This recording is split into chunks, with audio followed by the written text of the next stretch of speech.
자, 오늘은 64페이지. 원소의 주기성. 자, 여기 너네 딱 책 보니까 과학이 너네 물화생지 크게 4과목이거든. 그 중에서 무슨 과목하고 좀 관련이 있을까? 화학하고 관련이 있겠죠. 화학에서 이게 가장 기본이야, 주기율표. 그래서 이거 잘 들어두셔야 돼요. 네? 배운 사람도 있을 거야. 뭐 선을 좀 해가지고. 자, 64페이지. 자, 주기율표 하기 전에 책 순서대로 나갈게요. 맨 처음에 뭐에 대해서 나오니? 원소에 대해서 나와요. 너네 원소의 뜻이 뭘까? 중학교 때부터 나오는데. 원소가 뭐야?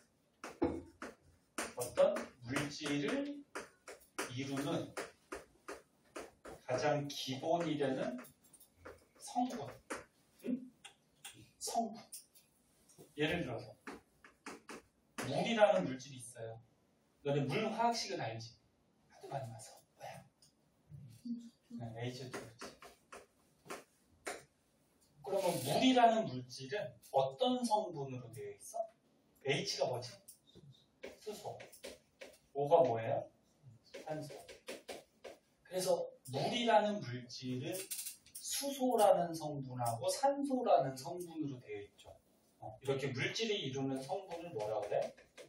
원소. 응? 하나만 더 해볼까? 뭐 해볼까? 뭐 이산화탄소 한번 해볼까요? 이산화탄소 화학식 어떻게 되니? 요걸 알죠? CO2. 그럼 이산화탄소라는 물질은 어떤 성분으로 되어 있어요? C가 뭐지? 탄소. O는 산소. 그래서 이산화탄소를 이루는 성분, 이런 걸 원소라고. 이 이름이 왜 이산화탄소니? 산소가 몇 개야? 2개. 그지? 이산화탄소. 응? 그럼 이거는 뭘까? 이거 산소 하나잖아. 그지? 1생략된 거죠. 1산화탄소. 그럼 이거는 뭘까? 뭐라고? 질산? 질소는 없죠. 질소는. 틀려도 돼. 뭐라고 그랬어? 잘 안 들려서 그래. 선생님 잘못 들었나? 요거는 삼산화탄소는 아니고 요거는 탄산이라 그래. 탄산. 네? 그래서 이름이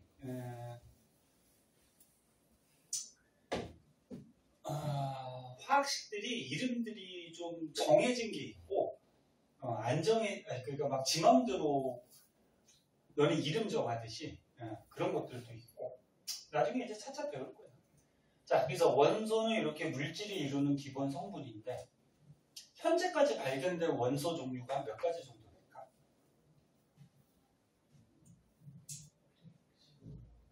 응?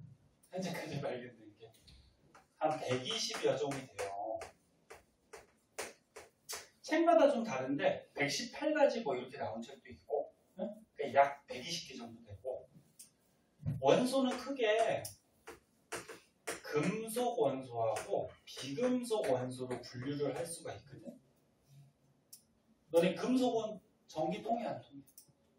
통하죠. 비금속은 안 통하죠. 크게 이렇게 분류할 수 있는데 원소 중에 금속이 많을까 비금속이 많을까? 금속이 많아요. 그래서 조금 이따 배우겠지만 오른쪽 주기율표에 보면은 노란색으로 칠해져 있는 게 전부 다 뭐냐면 금속이에요. 네? 연두색이 뭘까? 비금속이에요. 근데 거기 파란색도 있죠. 파란색은 중금속이라 그래서 얘는 금속의 성질도 있고 비금속의 성질도 있어요. 조금 이따 한번 보고 그 다음에 이거 봐봐. 자, 원소들이 이렇게 결합을 하면은 얘네들이 원소들이 결합한 거잖아요. 그치? 원소들이 결합한 거를 이제 화합했다 그래서 화합물 이렇게 얘기하는데 그럼 아까 원소 종류가 120여 종이 있다 그랬어. 그럼 화합물의 종류는 원소의 종류보다 많을까 적을까? 선생님 말 빠르니? 듣고 있어? 응. 열심히 하고 쉬자. 봐봐. 원소는 한 120여 종이 있고 원소들이 결합한 물질들을 통틀어서 화합물이라고 그러는데 원소보다 화합물이 훨씬 많아요. 저거 많겠지. 이 120가지가 어떻게 결합하느냐에 따라서 굉장히 여러 가지 물질들이 만들어지겠죠. 많이. 자, 그리고 이 원소들은 중학교 때도 너네 배웠듯이 기호를 사용해서 간단하게 표시하죠. 첫 글자는 대문자 쓰고 그래서 한 글자 아니면 두 글자로 원소 기호 표시하는데 만약에 두 글자로 쓸 때는 두 번째 글자는 뭘로 쓰지? 소문자 쓰죠. 그래서 원소 기호 알파벳으로 나타나는데 이 알파벳으로 쓰고자 이렇게 제안한 과학자가 누구지?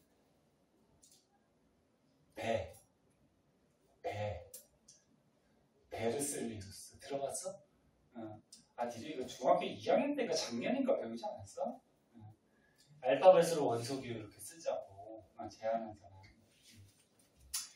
자, 그래서 뭐 요 정도 한번 봐두고 거기 가운데 표에 보면은 금속 원소하고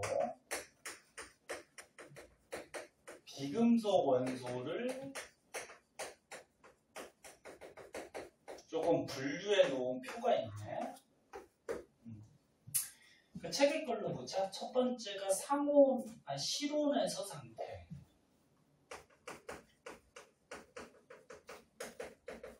그 다음에 또 뭐 나와 있냐? 그 다음에 특징.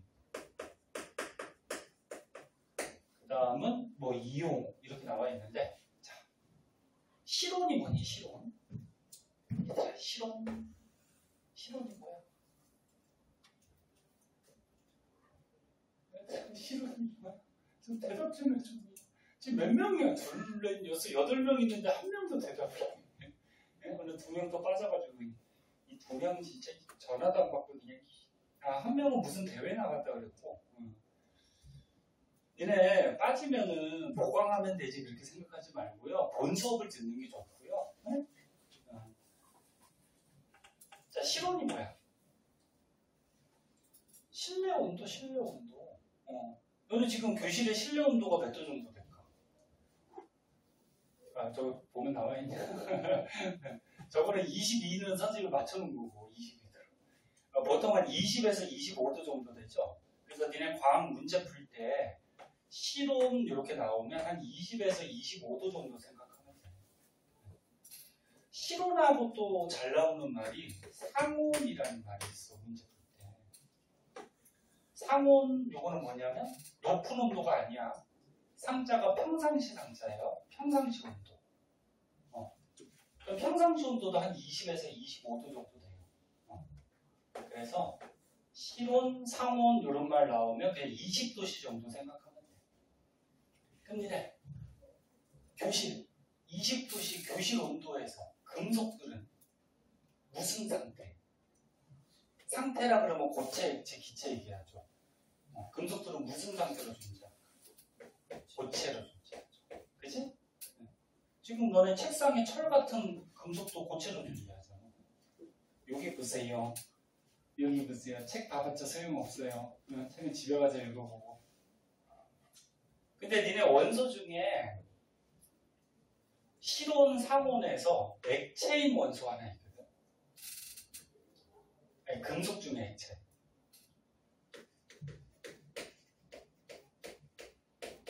요거 뭐지 요거? 술. 요거는 액체도 존재해요. 그래서 아니 저 진짜 눈 안 떠. 여보세요. 여보세요. 그래서 금속들은 실온에서 대체로 다 고체로 존재하는데 수온만 액체로 존재해요. 네? 제 이름 뭐지? 또 까먹었다. 예준아. 진짜 누나를 뽑아버리려고 얘. 이거 봐. 자, 그리고 비금속들은 금속 아닌 비금속들은 누구 있어? 이런 수소, 산소, 탄소 이런 거 다 비금속이죠. 너네 수소는 무슨 상태로 존재하니? 기체죠. 그래서 비금속들은 기체가 많고요. 탄소 같은 경우에는 고체로 존재해요. 네. 탄소가 뭉쳐져 있는 게 그 연필심, 샤프심 이런 게 탄소 덩어리거든. 그래서 비금속들은 기체나 고체가 대부분이고 비금속 중에 액체가 또 하나 있거든. 비알이 뭘까? 브롬이. 자, 그래서 이렇게 액체인 예외들 있잖아. 요것도 알아두셔야 돼요. 자, 특징 보자. 자, 금속들은 전기 통하니 안 통하니? 전기 통하죠. 전기 통하는 성질을 전기 전도성이라고 해요. 그래서 금속은 전기 전도성이 있어요. 비금속은 전기 안 통하죠. 응?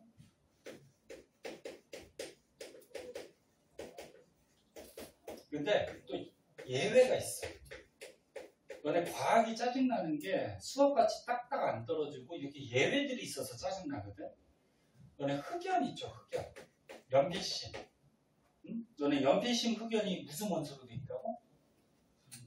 탄소로 돼 있다 그랬죠. 근데 얘는 또 전기가 통해요. 그래서 니네 연필심, 샤프심 가지고서 막 콘센트 같은 데 막 꽂고 그러면 큰일 나. 전기 얼마. 이거 전기 통해 이거. 그 다음에 금속들은 열 통하니 안 통하니? 열 통하지. 열 통하는 성질을 열 전도성이라고 그러고 비금속들은 열이 안 통하겠죠. 뭐 약간은 통할 수는 있는데 거의 안 통하죠. 그리고 금속은 전성이라는 성질하고 연성이라는 성질이 있거든. 전성은 뭐냐면 힘을 줘. 너네 망치 갖고 금속을 빵빵 두드려. 그럼 금속은 깨져버리니 아니면 펴지니?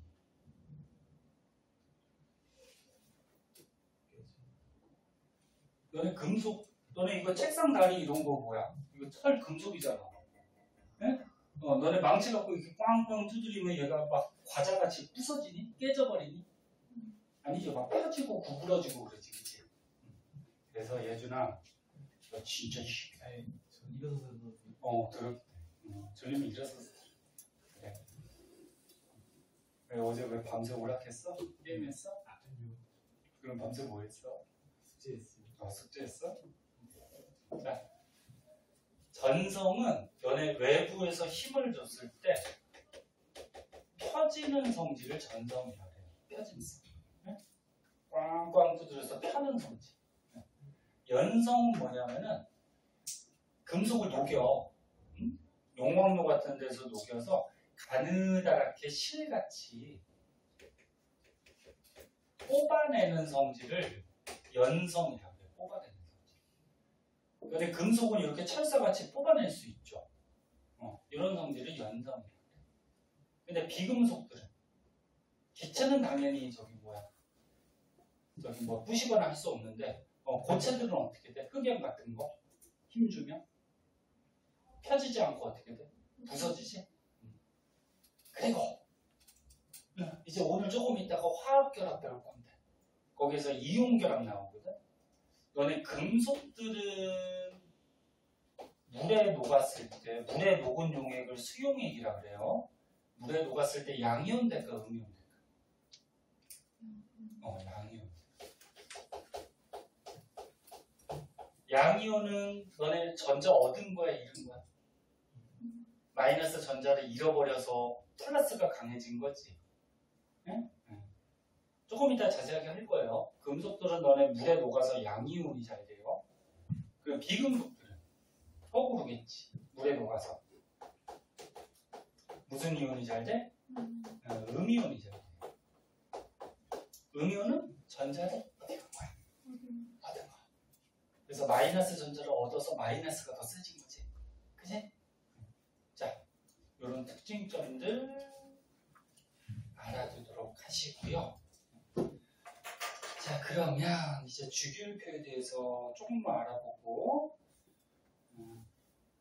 주기율표까지 끝내보시려고 그랬는데 그냥 아까 질문 문제 좀 풀고 시간이 좀 오래 갔으니까 주기율표 하기 전에 기초적으로 알아야 될 것들 먼저 정리하고요. 그 다음에 조금 쉬었다가 주기율표 본격적으로 배울게요. 벌써 잠겼어?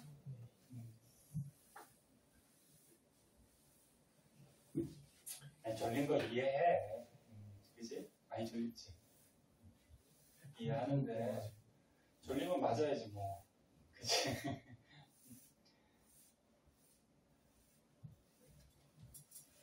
자, 봅시다.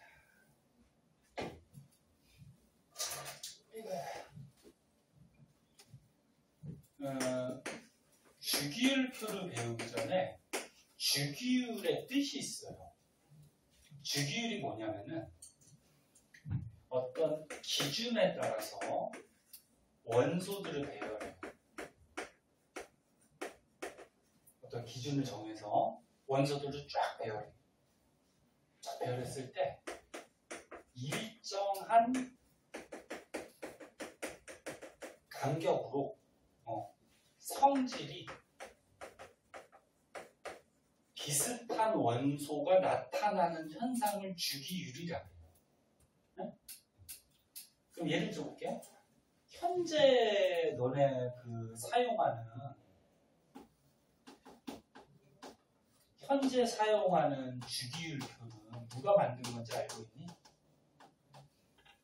과학에서 과학자 이름 크게 중요하지는 않지만 그래도 이 정도는 알아둬야 돼. 모즐리 들어갔니? 모즐리? 뭐 들어갔냐? 모즐리라는 과학자가 있어요. 이 사람이 만든 주기율표를 현재 사용하고 있어요. 근데 이 모즐리라는 과학자는 원자 번호 순서대로 원소들을 배열했어. 얘네 원자 번호 뭐 가지고 얘기냐고 배웠어? 양성자수.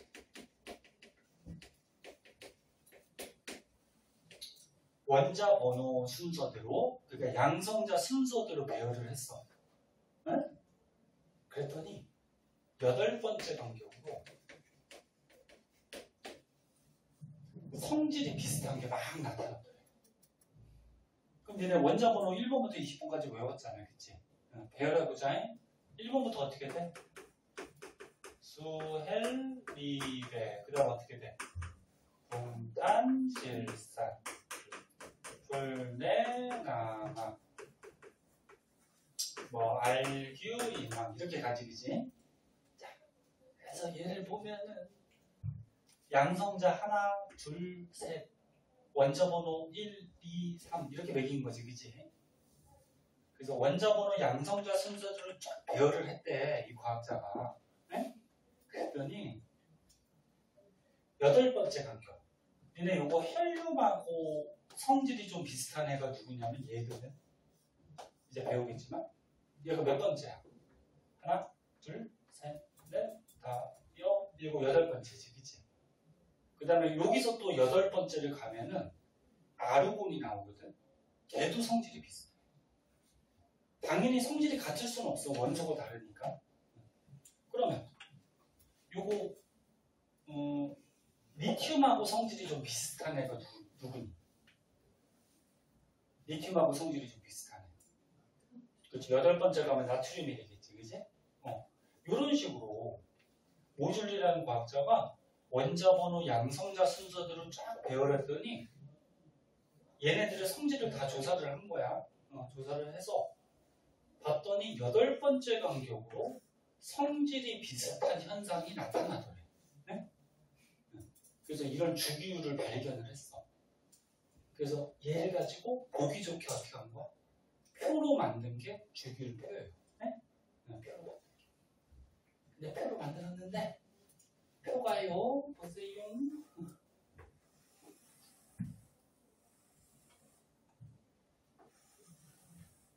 표가 세로줄이 있고 가로줄이 있어요. 얘네 세로줄을 뭐라 그러냐면은 쪽이라고 해요. 쪽. 세로줄. 세로줄이 여기 1쪽부터 그러니까 여기가 1쪽이야. 2쪽. 1쪽, 2쪽. 이렇게 세로줄이야. 그래서 몇 쪽까지 있냐면 18쪽까지 있어요. 세로줄이. 그리고 가로줄을 뭐라 그러냐면 주기라고 해요. 이렇게 1주기, 2주기 가로줄. 응? 몇 주기까지 있어? 7주기까지.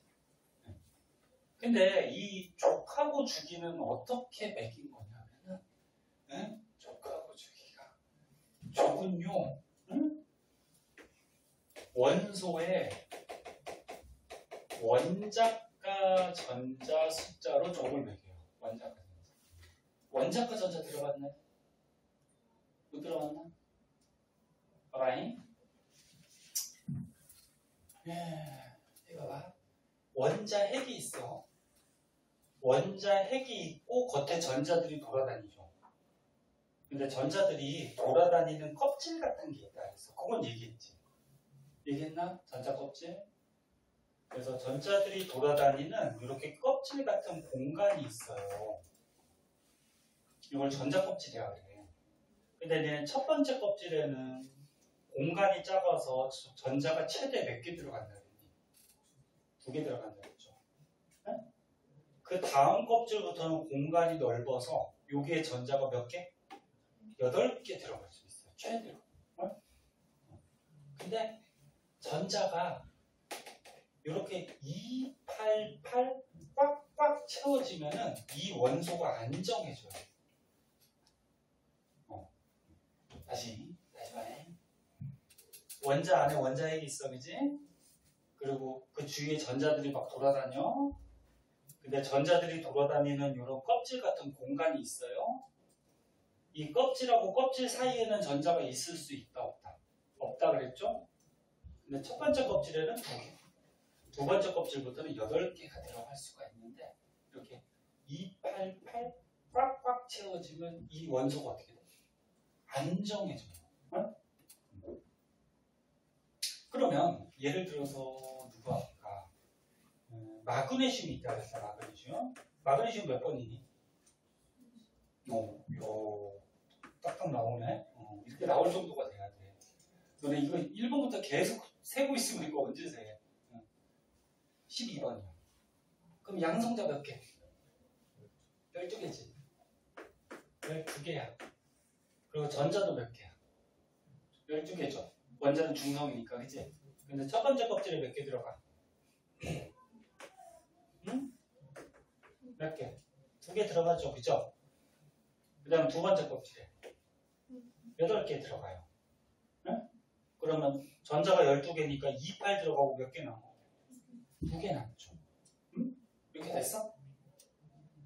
전자는 가능하면 안쪽부터 들어가려고 해요. 왜 그러냐면은 너네 저번 시간에 요거 얘기했지. 바깥쪽으로 가면 갈수록 전자의 에너지가 어떻게 된다 그랬지? 커진다 그랬지, 작아진다 그랬지. 스펙트럼 할 때 선생님이 한번 얘기했어요. 바깥쪽으로 갈수록 전자들의 에너지가 커져요. 그러면 안쪽 첫 번째가 에너지가 어때? 제일 작아. 여기에 전자가 있을 때. 그럼 너네 에너지 큰 게 안정할까? 작은 게 안정할까? 네? 작은 게 안정해요. 너네도 지금 에너지가 별로 없어갖고 지금 가만히 안정하게 앉아있잖아. 네? 에너지가 막 넘치고 어떻게 돼? 네? 그 꼬맹이들 같이 막 뛰어다니잖아. 그래서 작을수록 안정해요. 그럼 첫 번째 껍질이 가장 안정한 상태잖아, 그치? 그러니까 여기부터 전자가 차곡차곡 들어가요. 네? 12번이니까 어떻게 돼? 이 2개 들어갔어? 들어갈 데 없으니까 여기 들어가겠지. 8개, 그치? 그 다음에 2개 이렇게 남는단 말이야. 그때 이렇게 288 차고 남는 전자가 있어요. 요거를 원자과 전자. 원자과 전자. 네? 그러면 마그네슘은 원자과 전자가 몇 개야? 2개지. 원자과 전자 숫자 가지고 족을 매겼다고. 그 마그네슘은 2개니까 여기에 있어요. 주기율표에서. 이렇게 배치해 놓는 거예요. 2개. 그러면 베릴륨이 4번이에요. 그럼 얘는 원자과 전자 몇 개일까? 4번이야. 그럼 원자에게 양성자 몇 개야? 몇 개야? 4개죠. 전자도 4개지. 그럼 첫 번째 껍질에 몇 개? 2개. 두 번째 껍질에 2개 이렇게 들어가겠지, 그치? 응? 그러면 288하고 몇 개 남았어? 2개. 그럼 원자과 전자 몇 개? 2개. 그럼 원자과 전자가 2개니까 몇 쪽? 2쪽. 요게 베릴륨이 있어요. 응? 이렇게 배치합니다. 그러면은 1쪽은 원자과 전자가 몇 개냐면 1개야. 1개. 2쪽은 2개야. 그리고 너네 그 주기율표에 보면은 우리는 20번까지만 알면 돼. 20번은 누구지? 칼슘이죠. 칼슘이 여기 들어가 있거든. 왜? 전자가 20개니까 어떻게 돼? 288하고 몇 개? 2개 남으니까 2족이 있는 거야. 20번까지만 알면 되거든. 근데 너네 20번까지 중에 거기 3족부터 12족은 들어가니 안 들어가니? 없지. 그래서 너네 문제 같은 데도 안 나와요. 그래서 족은 3족부터 12족은 몰라도 돼. 그러면 잘 봐봐. 1족이 원자과 전자 하나, 2족은 몇 개? 2개. 13족은 3개야. 13개 아니야. 원자과 전자가 13개가 나올 수가 있니? 없지. 요거 3개. 14족은 4개. 15족은 5개. 16족은 6개. 17족은 7개. 18족은 0개야. 0개. 8개가 아니고. 봐봐. 네온이 있어요. 네온이 몇 번? 10번이야. 그럼 양성자 10개죠. 그러면 전자가 첫 번째 껍질에 2개, 두 번째 껍질에 몇 개? 8개. 그러면 원자과 전자가 뭐라 그랬어? 288하고 남는 거라 그랬지, 그치? 그러면 28하고 남는 거 있어, 없어? 없어요. 그럼 이거 원자과 전자 몇 개? 0개야. 0개가 여기 18쪽이야. 네? 그래서 이 18쪽에 보면은 여기에 네온이 이렇게 있어요. 네?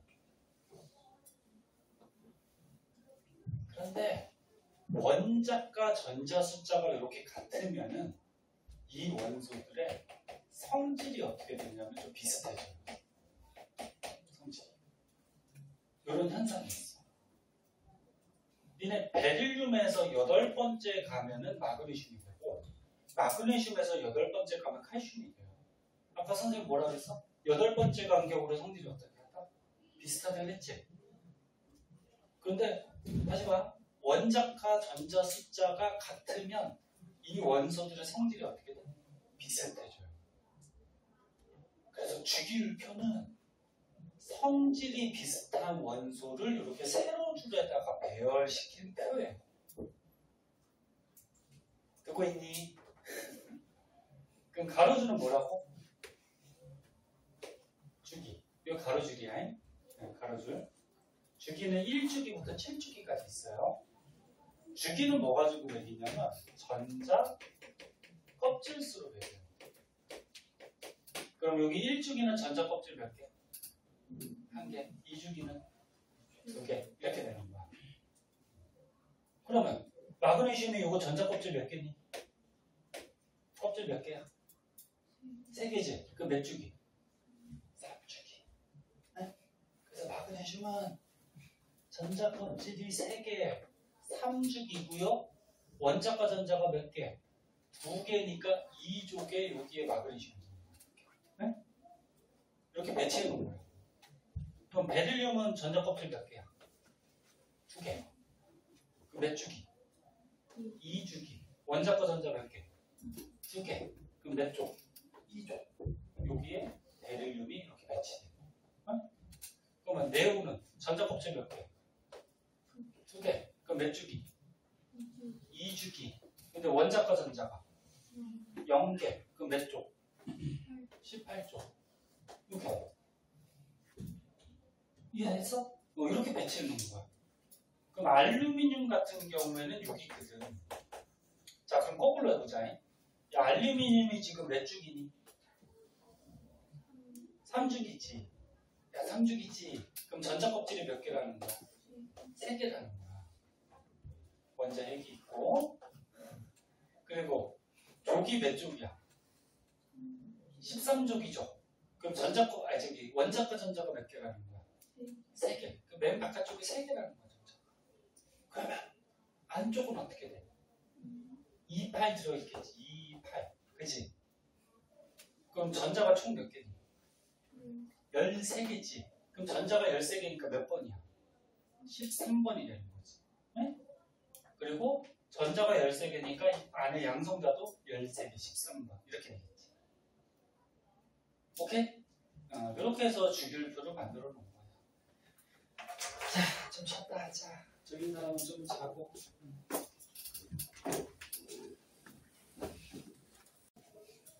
네. 볼게요. 자, 주기율표 좀 알아보고 끝났는데요. 우리 1번부터 20번까지 주기율표의 배치를 한번 해볼게요. 주기율표. 세로줄이 뭐라 그랬지? 세로줄. 족. 그러니까 이름이 족. 그치, 세로줄. 세로줄이 족. 1쪽부터 몇 쪽까지? 18쪽까지. 그치? 근데 1번부터 20번까지 중에는 3쪽부터 12쪽은 없다고 그랬어요. 그래서 1쪽, 2쪽 다음에 13쪽으로 이렇게 넘어가도 돼요. 그래서 18쪽까지. 어떻게 봤어? 아, 그래? 어디 앉을래? 이해하죠. 좋은 데로 앉아. 너 얼굴이 왜 이래? 네? 얼굴이 왜 이래? 책 가져왔어? 자, 볼게요. 아유, 너네 힘들지? 그지? 학원도 많고, 숙제도 많고, 또 학교도 나가야 되고, 그치? 자, 세로줄이 저기고, 가로줄을 뭐라 그랬어요? 주기. 1주기부터 몇 주기까지? 7주기까지. 7주기까지. 자, 20번까지 배치 한번 해보자. 수소가 여기 들어가요. 수소 1번이니까 전자 껍질 하나고, 첫 번째 껍질에 원자과 전자 하나 있죠. 헬륨은 여기로 들어가죠. 헬륨 2번 전자 껍질 하나고, 원자과 전자는 0개죠. 첫 번째 껍질은 2개만 들어가니까, 그치? 지금 이해하고 있어? 늦게 온 사람은 영상 찍어놨으니까 다음에 좀 봐야 될 것 같고. 그 다음부터는 차곡차곡 넣으면 돼요. 수헬, 미래, 동탄, 질산, 풀레, 남아, 알규, 인황, 염화, 칼칼 해서 20번까지 배치할 수 있겠죠? 이렇게 배치해야 돼요. 그럼 하나만 물어보자.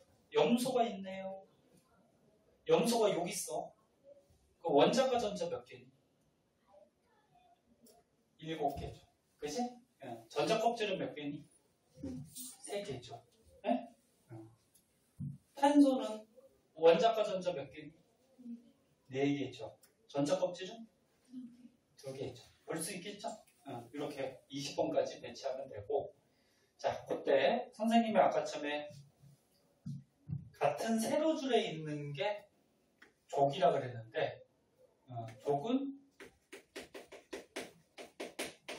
원자과 전자 숫자로 족을 매기는데 원자과 전자 숫자 같으면 성질이 어떻다 했어? 비슷한 현상이 나타난다 했죠. 그러면 1족에 있는 얘네들이 성질이 어떨까? 비슷해요. 그런데 1족을 조금 주의해야 될 게 얘 수소가 좀 별난 놈이거든. 얘 항상 주의해야 돼. 근데 수소는 금속일까 비금속일까? 비금속이에요. 금속이 아니야. 그거 너네 책에 주기율표 한번 볼래? 65쪽이야. 65쪽. 거기 책에 보면은 노란색 칠해져 있는 게 금속이고 연두색이 비금속이야. 근데 요 1쪽에 보면은 수소는 비금속이고 나머지가 뭐야? 금속이죠. 그래서 1쪽에 보면은 수소는 빼고 얘는 비금속이라서 얘는 빼고 나머지가 금속인데 나머지 애들이 성질이 비슷해요. 그래서 얘네들을 묶어서 이름을 정했어. 1쪽에 수소를 빼고 저 녀석은 또 따뜻하다. 자전거 따뜻하고 수소를 빼고 나머지가 성질이 비슷해서 얘네들을 묶어서 이름을 정했어. 알칼리 금속이라고. 알칼리 금속.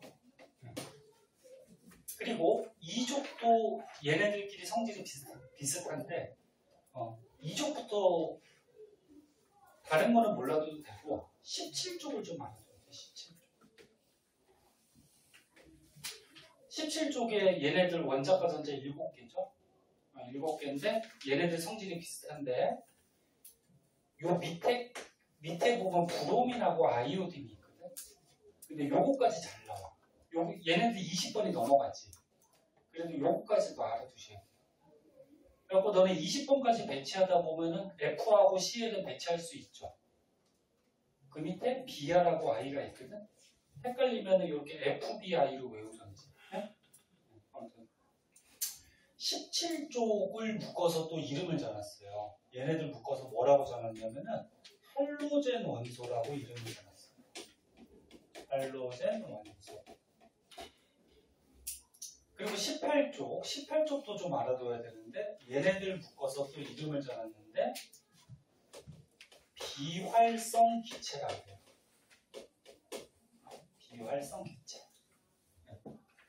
그럼 왜 선생님이 요거 1쪽하고 17쪽하고 18쪽만 지금 썼냐면은 다른 것들도 세로 줄에 있는 게 성질이 비슷해.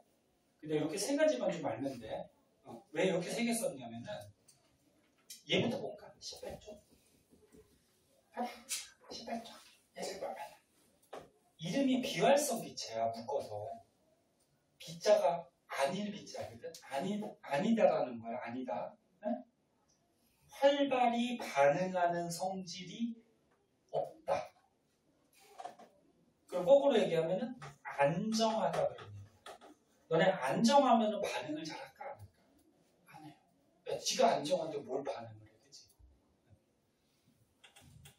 안정한 기체들인데 왜 안정할까? 선생님이 아까 처음에 원자핵이 있을 때 전자 껍질에 전자가 2, 8, 8 이렇게 채워지면 안정해진다 그랬죠? 그럼 얘가 2번이야. 그러면 첫 번째 껍질에 전자가 2개 들어있지. 안정하네요. 얘가 10번이에요. 그럼 2, 8 이렇게 들어있겠지. 안정하네요. 18번이에요. 그럼 2, 8, 8 이렇게 들어있겠지. 그래서 얘네들은 전부 다 안정한 애들이야. 안정하니까 다시 한번 얘기하면 다른 애들하고 반응을 잘 한다 안 한다? 잘 안 한다. 네? 그리고 너네 주기율표에서 이런 특성이 있어요. 주기율표에서 왼쪽 아래로 가면은 여기가 금속들이거든. 너네 노란색 금속들이 여기 있죠. 중간이나 왼쪽에, 그치? 근데 주기율표에서 왼쪽 아래로 갈수록 금속의 성질이 커져요. 그럼 금속의 성질이 커진다는 건 무슨 얘기냐면은 반응성이 크다는 거야. 그러니까 왼쪽 아래로 갈수록 금속의 성질이 강해져서 다른 애들하고 반응을 잘한다 그런 얘기야. 그럼 너는 1쪽이 어때? 1쪽이 가장 왼쪽에 있지. 네? 수소 빼고 수소 빼고 가장 왼쪽에 있지. 그럼 금속 중에 반응을 어때? 가장 잘해요. 가장 잘해요. 그래서 얘네들은 반응을 너무 잘해서 얘네 원소를 물에 갖다 빠뜨리면요. 물에 닿자마자 막 펑 터지기도 하고 불나기도 하고 반응을 굉장히 잘해요. 그래서 알칼리 금속은 반응을 잘하는 반응성이 큰 금속이에요. 그래서 우리가 배우는 거예요. 네? 반응성이 큰. 그럼 요거 세 개 중에서도 누가 반응성이 가장 클까?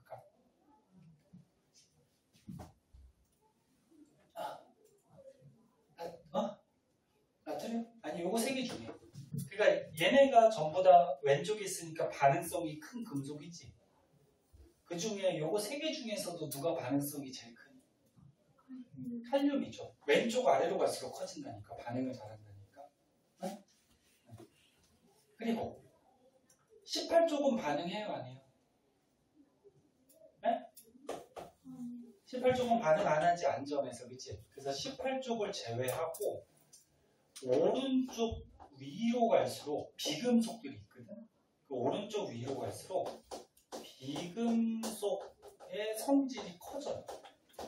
그러면 비금속의 성질이 커져서 다른 물질하고 반응을 잘해요. 선생님 이상하잖아요. 이쪽으로 갈수록 반응 잘한다며요. 그럼 이쪽으로 가면 반응을 못하는 거 아니에요. 그게 아니고 이쪽은 뭐야? 금속이 반응을 잘하는 거고 이쪽은 뭐야? 비금속이 반응을 잘하는 거야. 그러면 얘는 반응 안 하니까 얘 빼고 17쪽이 어때? 가장 오른쪽이지. 그럼 할로젠 원소가 비금속 중에 어떻다? 반응성이 제일 큰 비금속. 그래서 우리가 배울 거는 반응을 제일 잘하는 금속, 반응을 제일 잘하는 비금속, 그 다음에 안정해서 반응을 안 하는 애들. 이렇게 세 가지를 배우는 거야. 이 중간에 있는 애들은 애매하잖아. 그치? 이해했냐? 그럼 비금속, 이 17쪽 할로젠 원소 요거 4개 중에서도 누가 반응을 제일 잘해? 플루오린이지. 비금속은 오른쪽 위로 갈수록 반응을 잘하는 거야. 네? 그래서 알칼리 금속 반응 잘하고 할로젠 원소 반응 잘하니까 얘네 둘이 만나면 어떻게 될까? 네? 얘네 둘이 만약에 만나면 얼씨구 나와서 반응 엄청 잘해요. 무슨 말인지 알겠어? 이거 중요해요. 이거 알아두셔야 돼요.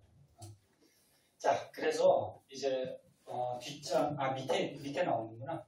알칼리 금속의 성질, 할로젠 원소, 비활성 기체의 성질들에 대해서 이제 배울 거예요. 네? 그래서 어제 수업할 때 선생님이 여기까지를 영상을 안 찍어놔서 여기까지만 영상 지금 찍어두고 이 뒷부분은 어제 찍어놨어요. 그래서 여기까지만 영상을 찍어둘게요.